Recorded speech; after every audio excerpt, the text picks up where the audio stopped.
Alors, dans cette courte vidéo, nous allons essayer de comprendre d'où viennent les bébés animaux. Pour cela, on va utiliser un livre qui s'appelle « Des bébés par milliers ». C'est un livre qui a été écrit par Françoise Laurent et Capucine Mazig. Donc, toutes les illustrations que tu vas voir viennent de ce livre. Alors, avant de commencer, est-ce que toi tu sais d'où viennent les bébés animaux? T'as une petite idée? Tu le sais? Alors, on va déjà commencer par ça. Eh bien, pour avoir un bébé animal, il faut un papa et une maman.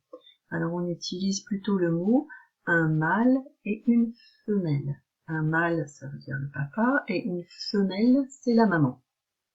Sur cette image, tu peux donc voir un bébé âne, ça s'appelle un ânon. Eh bien, il a fallu un mâle et une femelle pour le faire. Là, on a un poulain, donc il a fallu un mâle et une femelle. Il a fallu un mâle et une femelle pour faire ce bébé sanglier, c'est un marcassin. Il a fallu un mâle et une femelle pour faire ce caneton, c'est le bébé canard.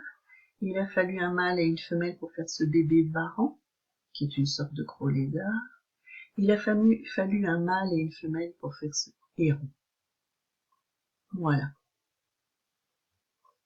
Continuons. Est-ce que tu sais comment naissent les bébés animaux? Là, tu vois, on a d'autres animaux représentés, d'autres bébés animaux représentés. Est-ce que tu sais comment ils naissent? Déjà, ils ne naissent pas tous de la même façon. On va commencer par les mammifères. Les mammifères, par exemple, le veau est un mammifère, le chaton est un mammifère, le chiot, c'est-à-dire le bébé chien, est un mammifère, le girafon est un mammifère, le bébé girafe. Et tous ces animaux sont des mammifères et donc quand ils vont naître, ils vont sortir directement du ventre de leur mère, directement du ventre de la femelle. Mais ça va pas se passer de la même façon pour tous. Il y en a qui vont rester très longtemps dans le ventre de leur mère, il y en a qui vont rester un court moment, il y en a d'autres qui vont être plusieurs dans le ventre de leur mère et d'autres qui vont être tout seuls. C'est le cas par exemple de l'éléphanteau, le bébé éléphant, qui va rester presque 2 ans dans le ventre de sa mère, et il sera tout seul. Et c'est difficile de faire un bébé éléphant. Alors que les souriceaux, les bébés souris, elles, peuvent être plusieurs, 10 ou 15 dans le ventre de la femelle, et elles ne restent que 2 semaines dans le ventre. Et après, elles sortent du ventre. Et tu vois, ces animaux-là, donc quand ils sortent du ventre de leur mère, on va dire que en fait ils sont vivipares, c'est-à-dire qu'ils sortent vivants du ventre de leur mère. Ils sont vivipares. Mais tous les animaux ne sont pas vivipares. Il y a des animaux qui eux ne sortent pas du tout du ventre de la femelle. Ils sortent d'un œuf. Par exemple le bébé autruche. Par exemple le bébé crocodile. Par exemple le poussin, par exemple le bébé merle qui sort de son œuf tout bleu, le bébé varan et les bébés poissons également sortent d'un œuf. Alors, dans ce cas-là, on ne dit pas vivipare, mais on va dire ovipare. Les animaux qui naissent en sortant d'un œuf, on dit qu'ils sont ovipares. Et voilà, pour la petite histoire, voilà une femelle crocodile qui a pondu des œufs.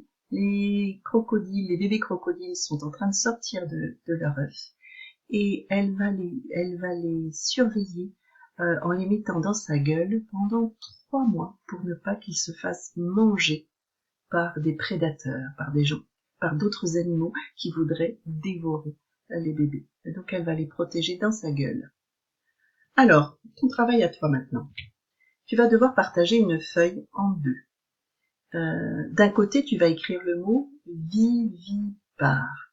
De l'autre côté, tu vas écrire le mot ovipare. Et tu vas devoir dessiner en dessous de chaque mot 3 animaux que nous avons vus dans cette vidéo. Attention, je ne veux pas d'autres animaux. C'est 3 animaux que nous avons vus dans cette vidéo qui sont vivipares et 3 animaux qui sont ovipares.